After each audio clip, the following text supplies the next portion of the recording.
जमाते सलामी की तरफों ईद मिलन पार्टी का एहतमाम किया गया सी। ये एहतमाम Gondal Paris marriage hall Khanpur दे विच किया गया सी। इस प्रोग्राम की सारी कवरेज करने वास्ते मीडिया हाउस जलालपुर भट्टियां दे खसूसी दावत दी गई सी, जिंदे विच बानिए मीडिया हाउस बाबा साफत मुहम्मद मुनीर तमस्सम ते अजहर हुसैन ते मैं खुद मस्कीन जिहा हाज़र होया वां।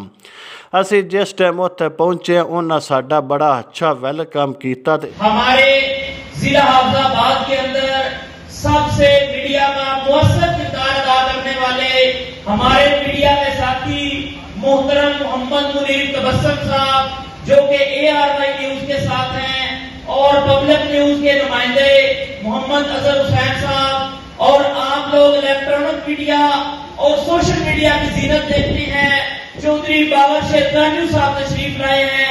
हम उनको भी दिल की अथाह गहराइयों से खुशामदीद कहते हैं। इस प्रोग्राम दे विच इलाके भर तो जमाते सलामी दे कारकुनान और अहदेदारान ने खसूसी शिरकत की है। इस प्रोग्राम दे विच वड्डे वड्डे बंदियां ने अपने ख्यालात दा इज़हार भी किया। इस प्रोग्राम दे विच मेन बंदे लियाकत बलोच सन, जिहड़े जमाते सलामी दे नायब अमीर सन। उन्होंने खसूसी तौर पर शिरकत की ते प्रोग्राम दे विच उन्हां खिताब भी किया ते अपने ख्यालात दा इज़हार भी किया। ते ख्यालात दा इज़हार करन तो बाद आखिर उत्ते दुआए खैर भी की है ते ईद मिलन पार्टी का प्रोग्राम खान पीन का वो भी बन गया सी ते जिंदे विच आउण वाले पुराणियां नूं उन्हां खाण वास्ते पलाओ दिता सी। बस मुड़ जिवें बंदे खांदे गए कुछ खा गए ते कुछ वधा गए ते उस तो बाद सारे पुराने अपने घरां नूं निकल पे।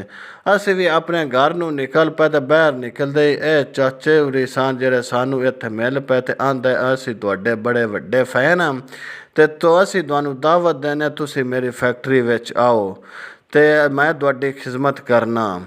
असीं तरावे चाचे दी फैक्ट्री दे विच टुर गए तो उत्थे गोटे का स्टाल लगा सी। उत्थे सानू एक गोटे का उन्हें गिलास पवाया। चाचे दे पिछों जलालपुर भट्टियां दे ने ते पहली ब्रांच नांदी बाईपास जलालपुर भट्टियां दे, दूजी इत्थे ब्रांच गोंदल मैरिज हाल दे कोल ही ना।